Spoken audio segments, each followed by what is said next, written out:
never thought I'd be the guy sitting here writing this out, but here I am.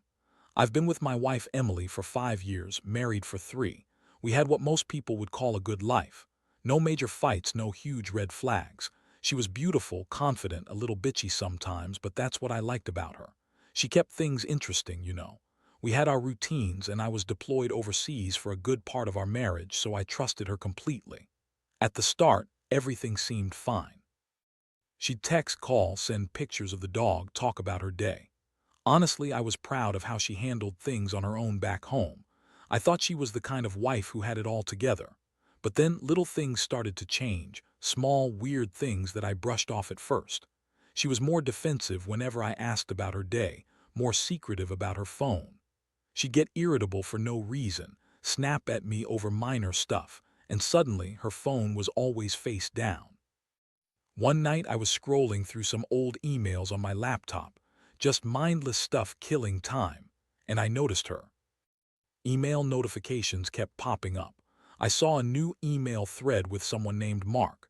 I didn't think much about it until I saw a string of messages that weren't exactly friendly. Flirty, actually. She was calling him babe a couple of times, talking about how much she missed him, how she wanted to see him again. My stomach sank. I felt like I had been punched in the gut.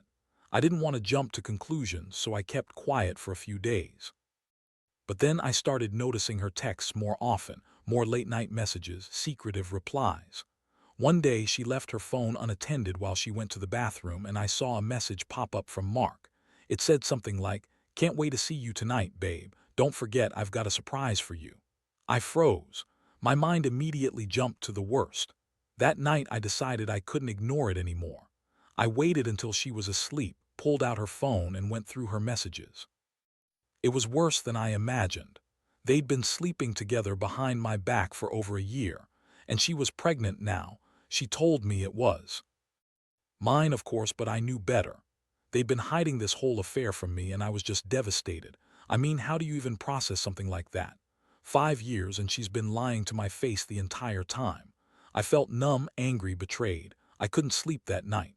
My mind kept racing. How could she do this? How could she lie so easily? She always acted like she loved me, like I was her world.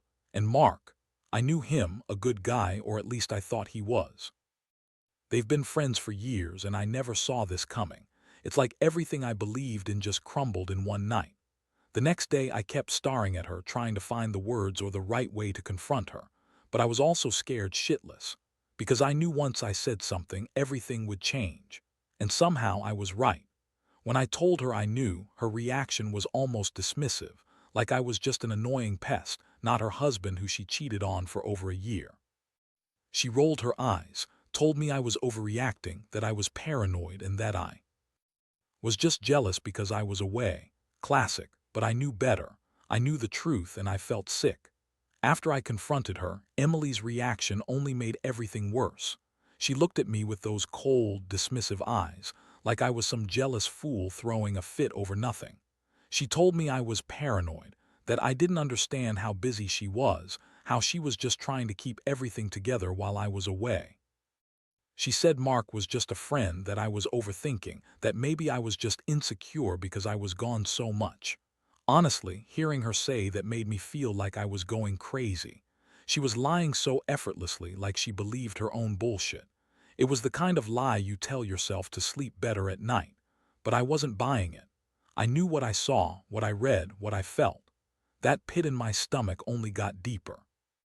I could see the smirk she had, that bitchy little smirk she always used when she thought she was getting away with something.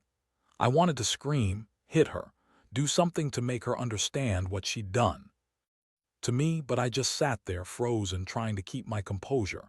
I asked her flatly if she was cheating on me, if she was carrying his baby. She rolled her eyes, scoffing like I was some jealous idiot.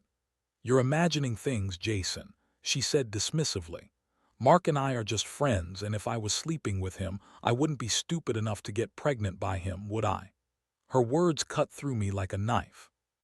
She lied through her teeth, and I knew she was lying, but I also knew that she knew I knew she was lying. That night I stayed up, staring at the ceiling, trying to process what I'd just heard. My mind kept circling around the same questions. How long had this been going on? How could she be so callous, so manipulative? I felt betrayed to my core, but at the same time I was furious. She had lied to me to my face for over a year. She'd been screwing Mark behind my back, knowing I was overseas, risking everything. And now she was pregnant, claiming it was mine, or at least she said she was. I could even trust her on that anymore. I didn't want to believe it was true. I mean, I loved her, I still do, maybe stupidly. But how do you go back from something like this? How do you forgive that kind of betrayal? I felt like I was living in a nightmare. I wanted to confront Mark. What kind of friend does this? How did I miss the signs? I kept beating myself up, thinking about all those little moments I brushed off, all the times she was defensive or secretive. I never suspected a thing until that email. I decided I needed some space to think. I told Emily I was going to be away for a few days, just to clear my head, but honestly, I was already planning my next moves. I didn't want to be with her anymore, not after this. I knew I had to figure out how to handle the fallout, how to deal with the heartbreak, the anger, and the shame. I didn't want to be the fool who got played, but at the same time, part of me still loved her, which made everything 10 times harder. In that moment, I realized that trust, once broken, is almost impossible to rebuild. No matter what she said or did after that, I knew the truth. And that truth was that my wife, the woman I thought I knew, had been lying and cheating behind my back for over a year. And now, she was pregnant with his child. I had no idea what the future held, but I knew one thing for sure: things would never go back to the way they were. The next few days were a blur of confusion and anger. I stayed at a friend's place trying to keep my shit together, but inside I was falling apart. Every time I closed my eyes, I saw her face, that smug look she had when she lied to me. I kept replaying everything, wondering how I missed all the signs, how I was so blind to her cheating. Honestly, it felt like my entire world had been turned upside down. I decided I needed to talk to Mark, at least to hear his side of the story. I mean, he was my friend, or at least I thought he was. I found his number in her phone. Stupid mistake, I guess, but I was desperate. I called him and he answered with that casual tone, like we were just shooting the breeze. I told him I knew what was going on, that I found the emails, that I knew he'd been sleeping with my wife behind my back.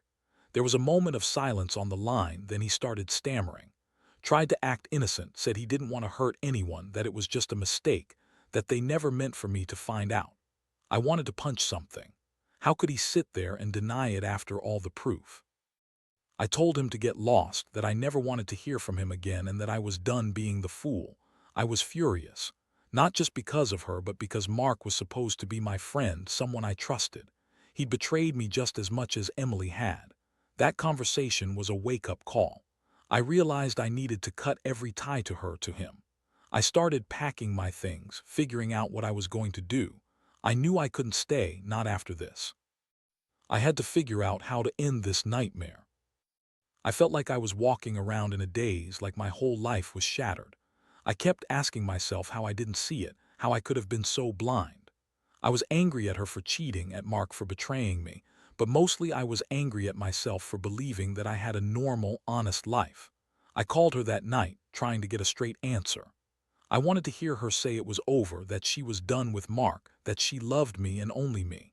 But instead, she played the victim. Said I was overreacting, that Mark was just a friend, that I was insecure because I was away so long. She acted like I was crazy for even suspecting her. That's when I lost it. I told her she was a liar, that I knew everything and that I was done. I told her I didn't want to see her again, that I was finished with the marriage. That was when she finally snapped. She called me all sorts of names, said I was paranoid, insecure, jealous. She said I was just a jealous guy who couldn't handle losing her, that she'd never cheat on me if I was around, but I knew the truth. I saw the pregnancy test, I saw the messages, I saw her lying straight to my face. I felt like I'd been stabbed in the back 1,000 times. The worst part was knowing she didn't even care, just kept lying, kept pretending everything was fine. I couldn't believe I married someone so cold, so dishonest. That night I couldn't sleep. I sat on the edge of my friend's bed, staring at the ceiling, feeling emptier than I'd ever felt in my life. I was hurt, furious, and confused all at once. I didn't know what I was going to do next, but I knew I couldn't stay with her. Not anymore. I had lost the woman I thought I knew, and I was left with nothing but the bitter taste of betrayal. I kept asking myself if I could ever forgive her, if I could move past this, but deep down I knew that trust was gone for good. All I wanted was to get out of this mess and figure out how to pick up the pieces of my shattered life. Over the next few days, everything started to spiral even more. I finally decided I had to see her face to face and get some closure, or maybe just hear her admit the truth outright. I texted her to meet up, not because I wanted to rebuild anything, but because I needed some kind of explanation or at least a final word. She agreed to meet at a local coffee shop, acting like nothing was wrong. When I saw her walk in, I felt my stomach churn. She looked the same, confident, bitchy smile, that air of entitlement she always carried, but I was done pretending. I just laid it all out, told her I knew about Mark, about the pregnancy, about the lies. I told her I wasn't interested in hearing her excuses anymore, that I'd been played for a fool for over a year. Her reaction was classic Emily. She rolled her eyes, shrugged, and said she didn't know what I was talking about. "You're imagining things," she said. "Mark's just a friend. You're paranoid. I've always loved you." That last part made my blood boil. Love, after all that lying, after sleeping with Mark behind my back, it was like she was trying to gaslight me, make me doubt what I knew to be true. I just stared at her, feeling a mix of rage and heartbreak. How could she sit there and lie so smoothly? How could she pretend she was the victim when she was the one cheating, lying, sneaking around for over a year? I wanted to shake her, scream at her, tell her she was the worst person I'd ever met. But instead, I stayed calm. I knew that if I lost my shit, I'd give her the upper hand. So I just told her I was done, that I was leaving her, that I never wanted to see her again. She got defensive then, acting like I was overreacting, like I was the crazy one. "You're making a big deal out of nothing," she whined. "Mark's not even into me anymore, it's just a stupid fling. And the baby isn't even your problem if you're so worried. Maybe it's his." That last part hit me like a punch.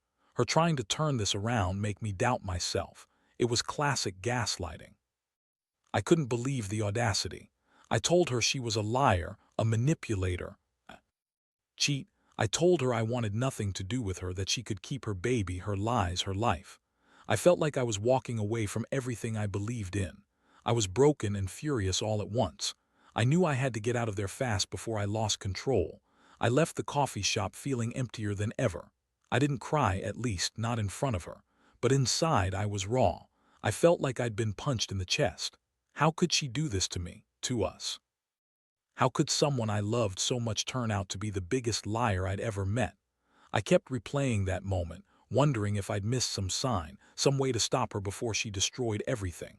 But it was too late now. The damage was done. I knew I had to figure out what to do next, but honestly, I wasn't sure I could even breathe properly anymore. The days that followed were some of the hardest I've ever experienced. I felt like I was just surviving, not really living. Every little thing reminded me of her. Her laugh, her voice, the way she used to look at me like I was her everything.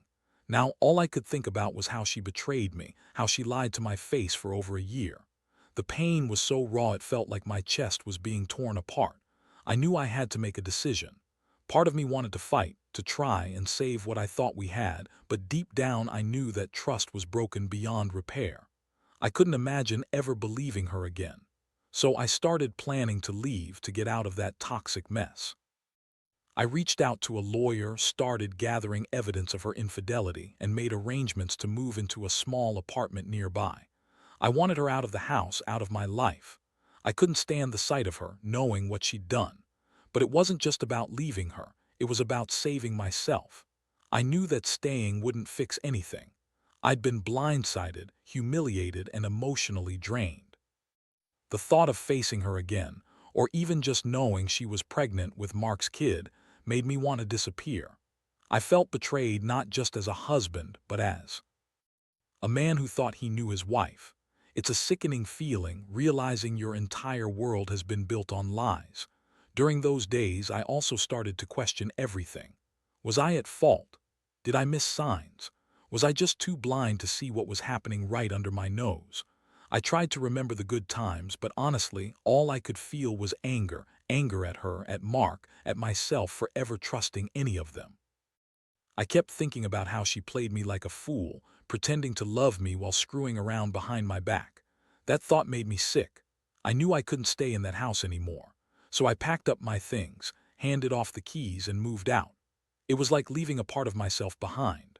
All I wanted was to get as far away as possible from the betrayal, from the fake life we'd been living. I told myself I'd focus on healing, on moving on, but the pain lingered like a bad wound. Every time I thought about her, about Mark, about that baby she was carrying, I felt this terrible mix of sadness and anger that I couldn't shake. Honestly, I don't think I've ever felt so lost. I keep asking myself if I should try to forgive, if I should try to salvage something out of the wreckage.